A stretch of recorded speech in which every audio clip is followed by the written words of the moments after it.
नमस्कार.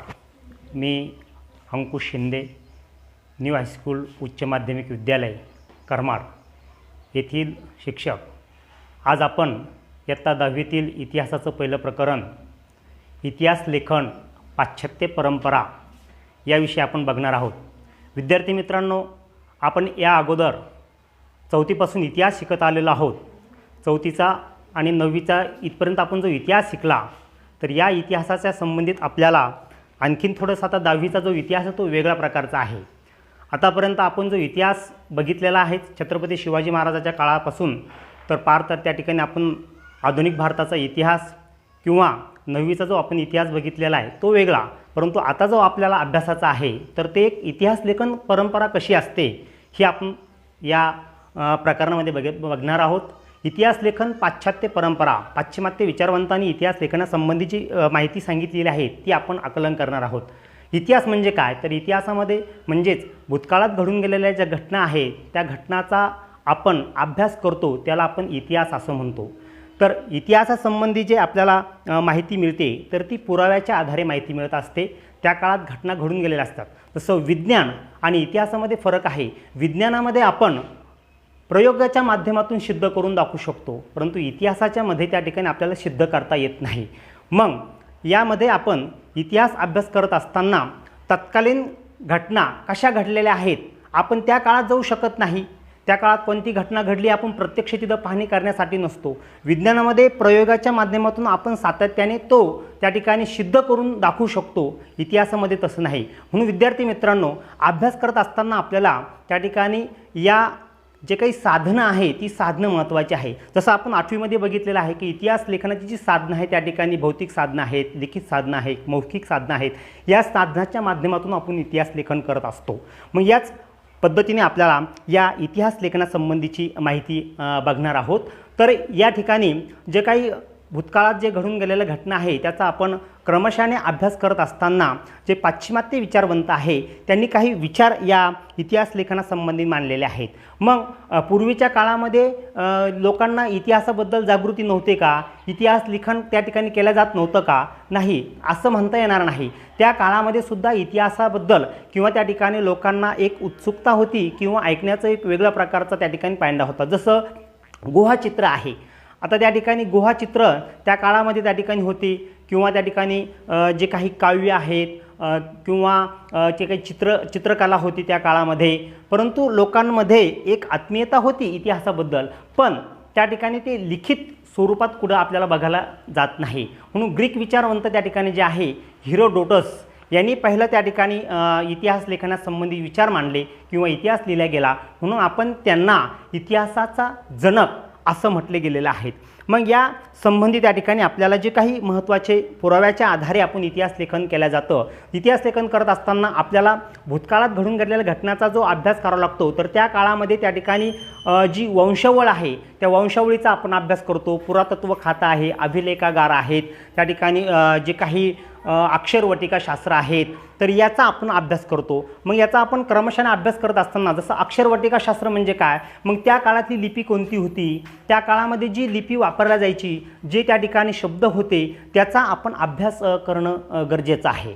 त्याच पद्धतीने जे काही वंशवळ आहे तर वंशवळ म्हणजे काय, वंशवळ शास्त्र म्हणजे काय की त्या ठिकाणी जसं आता बाबर त्यानंतरचा येणारा राजा, जसं छत्रपती शिवाजी महाराज हे त्या ठिकाणी 1674ला राज्याभिषेक झाला, ते राजे बनले. त्यानंतर येणारा राजा कोणता, संभाजी महाराज, त्यानंतर कोणते त्या ठिकाणी राजाराम महाराज, म्हणजे त्यांची एक वंशवळ आहे. तर अशा वंशवळीचा आपल्याला अभ्यास या ठिकाणी करावा लागतो. आपण त्याला वंशवळ शास्त्र असं म्हणतो. अक्षरवटिकाशास्त्र त्या काळातील जी लिहिली गेलेली कागदपत्रामध्ये जी भाषा आहे, मग ती भाषा त्या ठिकाणी आजच्या इतिहासकाराला ती वाचावं लागते, तिचा अभ्यास करावा लागतो आणि त्याच्या माध्यमातून त्या पत्रामध्ये काय लिहिलेलं आहे हे आपल्याला कळते.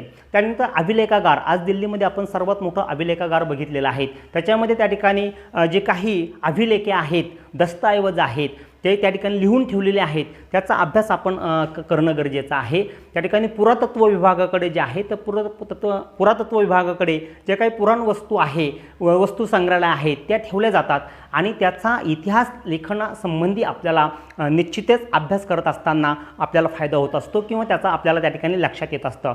मग हे लिखाणकाम करत असताना काही विचारवंताच्या मते आपण त्यांचे जर विचार जर बघितले त्या ठिकाणी, तर ह्या विचारवंताच्या मते जी काही डॉक्युमेंट आपल्याला सापडलेली आहेत, पुरातत्व विभागाकडे असेल किंवा जी काही वंशावळीच्या माध्यमातून आपल्याला जे काही मिळालेले आहेत, तर त्याची आपल्याला चिकित्सक पद्धतीने अभ्यास करणं गरजेचं आहे. इतिहास लिहिताना हा आपल्याला काही घरी बसून लिहिता येत नाही. मग आपल्याला त्याची मांडणी, इतिहासकाराला तो विषय कशा पद्धतीने त्या ठिकाणी वाचकापर्यंत पोहोचायचा आहे हे आपल्याला त्या ठिकाणी बघायचं आहे. कारण त्याला नेमकं काय सांगायचं आहे या इतिहासासंबंधी माहिती ही आपण त्या ठिकाणी बघणार आहोत. तर या विचारवंतामध्ये त्या ठिकाणी आपण जर बघितले, काही विचारवंत त्या ठिकाणी मात्र जे आहेत, हेगेल आहेत, त्यानंतर कार्ल मार्क्स आहे. त्या ठिकाणी या विचारवंतांनी विचार मांडलेले जे आहेत, पाश्चिमात्य विचारवंतांनी विचार मांडलेले आहेत. तर त्यांच्या काहीच्या मते त्या ठिकाणी मात्र इतिहास संबंधी माहिती घेत असताना किंवा लिहित असताना फक्त जी काही आपल्याला जी पुरावे मिळालेले आहेत कागदपत्राच्या माध्यमातून, तिची विश्वासार्हता म्हणजे त्या ठिकाणी चिकित्सक पद्धतीने अभ्यास केल्याशिवाय त्या ठिकाणी तो इतिहास लिहिला जाऊ नये. कारण जो इतिहास लिहिला जातो त्या ठिकाणी, तर त्या कागदाची पडताळणी पाहणं गरजेचं आहे. हा कागद जर एखादा कागद सापडला आणि तो निश्चितच त्या ठिकाणी त्याच काळातला आहे का, त्या ठिकाणी त्याला किती त्या ठिकाणी वर्षाची परंपरा आहे किंवा तो कागद किती जुना आहे किंवा अलीकडचा तो कागद आहे का, तर हे आपल्याला त्या ठिकाणी सुद्धा बघणं गरजेचं आहे.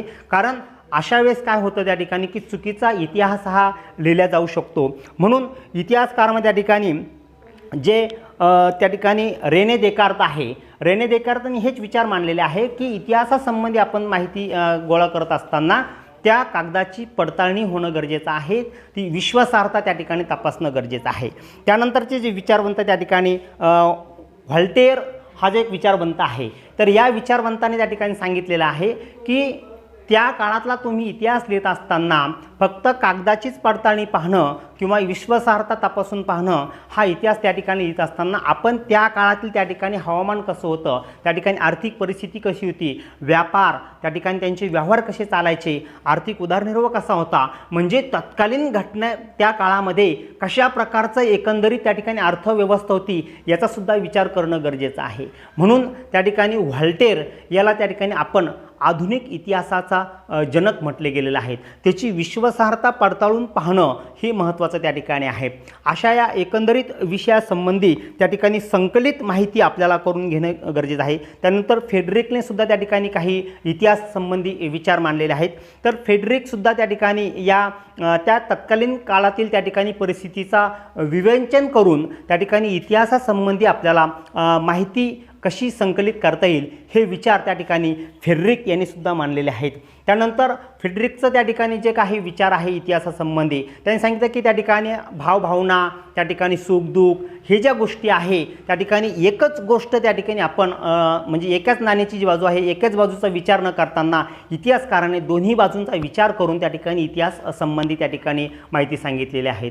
थोडक्यात आणखीन आपण जर बघितलं, कार्ल मार्क्सने सुद्धा सांगितलेलं आहे की द्वंद्ववाद, त्या ठिकाणी इतिहास संबंधी विचार मांडत असताना कार्ल मार्क्स म्हणतो त्या ठिकाणी की उत्पादनाची जी साधनं आहे ती उत्पादनाची साधनं फक्त एकाच व्यक्तीकडे जर असेल तर त्या ठिकाणी त्याच्यातून द्वंद्व होऊ शकतो, वाद होऊ शकतो, आहे रे नाही रे हे सुद्धा त्या ठिकाणी त्यांच्यामध्ये विचार मांडलेले आहेत.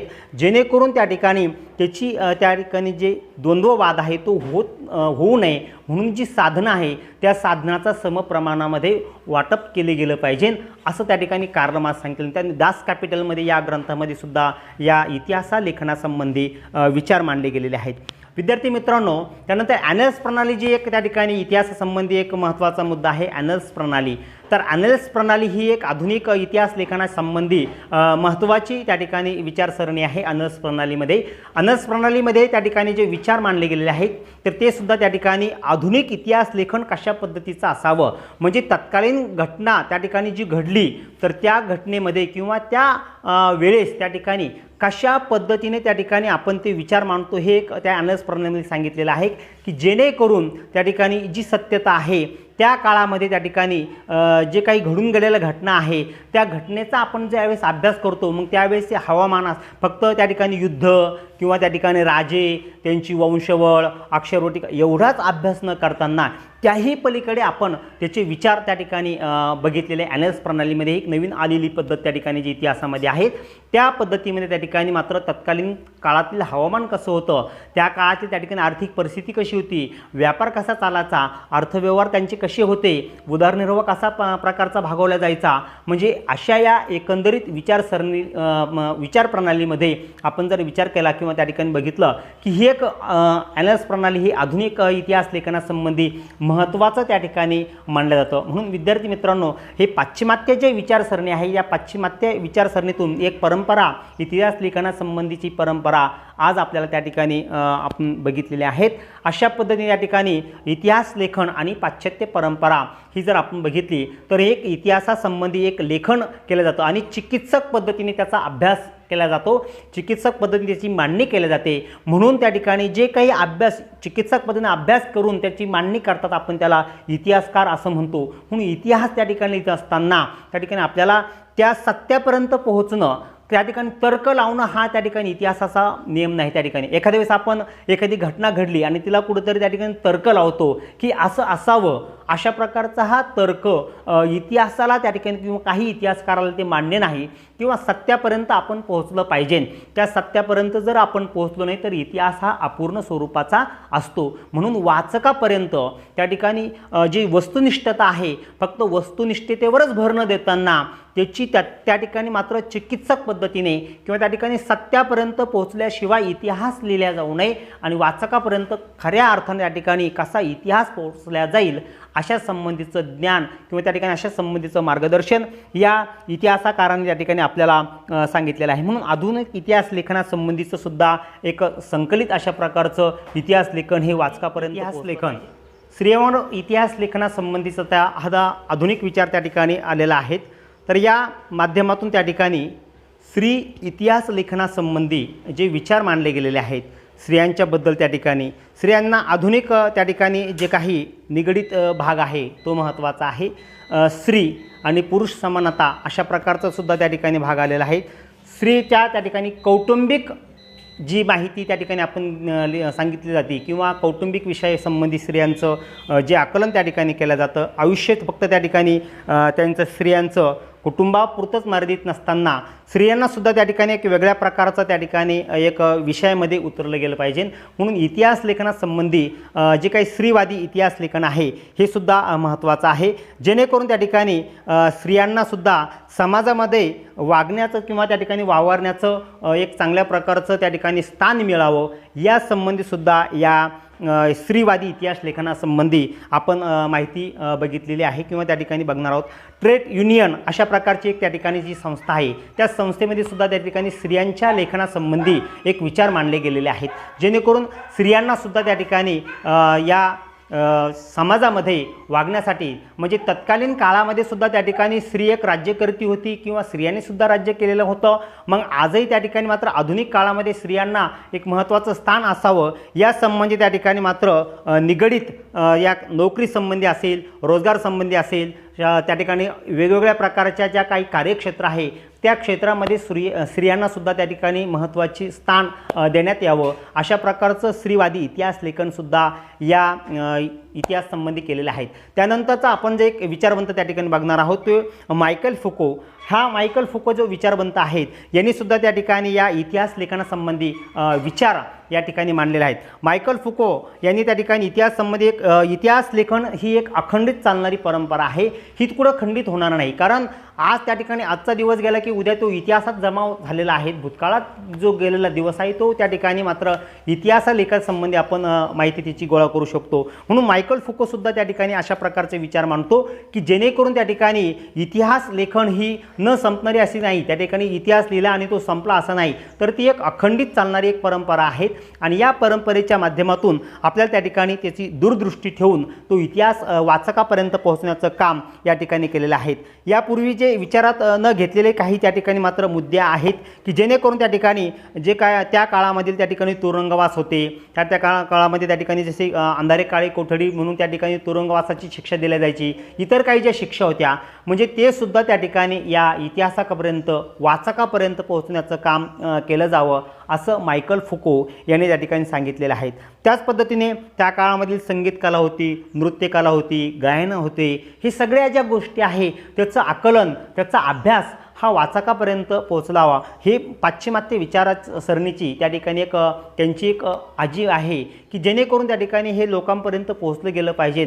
त्या काळामध्ये जे काही घटना घडत होत्या त्या अगदी तंतोतंत आणि जशाच्या तशा त्या ठिकाणी वाचकापर्यंत पोहोचतात की वाचकसुद्धा त्या काळामधील ज्या काय घटनेचा क्रमश आहे तो क्रमश लावू शकतो. म्हणून इतिहासात ज्या घडून गेलेल्या ज्या घटना आहे तर त्याचा शास्त्रशुद्ध अभ्यास करून तो वाचकापर्यंत पोहोचला गेला पाहिजे असं काही त्या ठिकाणी मात्र विचारवंतांना वाटतंय. आणि जेणेकरून त्या ठिकाणी एक दूरदृष्टी ठेवून हा विचार वाचकापर्यंत जर पोहोचला तर त्या ठिकाणी वाचकाला त्याची गोडी किंवा त्या ठिकाणी त्या काळातील परिस्थितीचा आढावा त्या ठिकाणी तो घेऊ शकतो. आणि अशा पद्धतीने त्या ठिकाणी इतिहास लेखन, पाश्चात्य परंपरा त्या ठिकाणी या पाश्चात्य विचारवंताच्या माध्यमातून इतिहास लेखन जे केले गेलेले आहेत ते वाचकापर्यंत कशा प्रकारचं पोहोचतो. विद्यार्थी मित्रांनो, आज आपण त्या ठिकाणी 9वीपर्यंत जो इतिहास शिकला तो वेगळ्या प्रकारचा आहे, परंतु आता आपल्याला त्या ठिकाणी चिकित्सक बनायचं आहे आणि चिकित्सक पद्धतीने त्या ठिकाणी हा अभ्यास आपल्याला करायचा आहे की जेणेकरून आपण सुद्धा या ठिकाणी हा इतिहास वाचन करून त्या ठिकाणी येणाऱ्या पिढींसाठी ज्या काही वस्तू आहेत, जे काही गडकिल्ले असतील त्या ठिकाणी तर याचं संग्रहित कसं करता येईल, त्या ठिकाणी त्याचं संवर्धन कसं करता येईल, वाचकापर्यंत आणि समाजापर्यंत कसं त्या ठिकाणी त्याचं जतन करता येईल हे आपल्याला त्या ठिकाणी सांगायचं आहे. त्या ठिकाणी ठीक आहे, या ठिकाणी आपण इतिहास लेखन आणि पाश्चात्य परंपरा याविषयी माहिती बघितलेली आहे.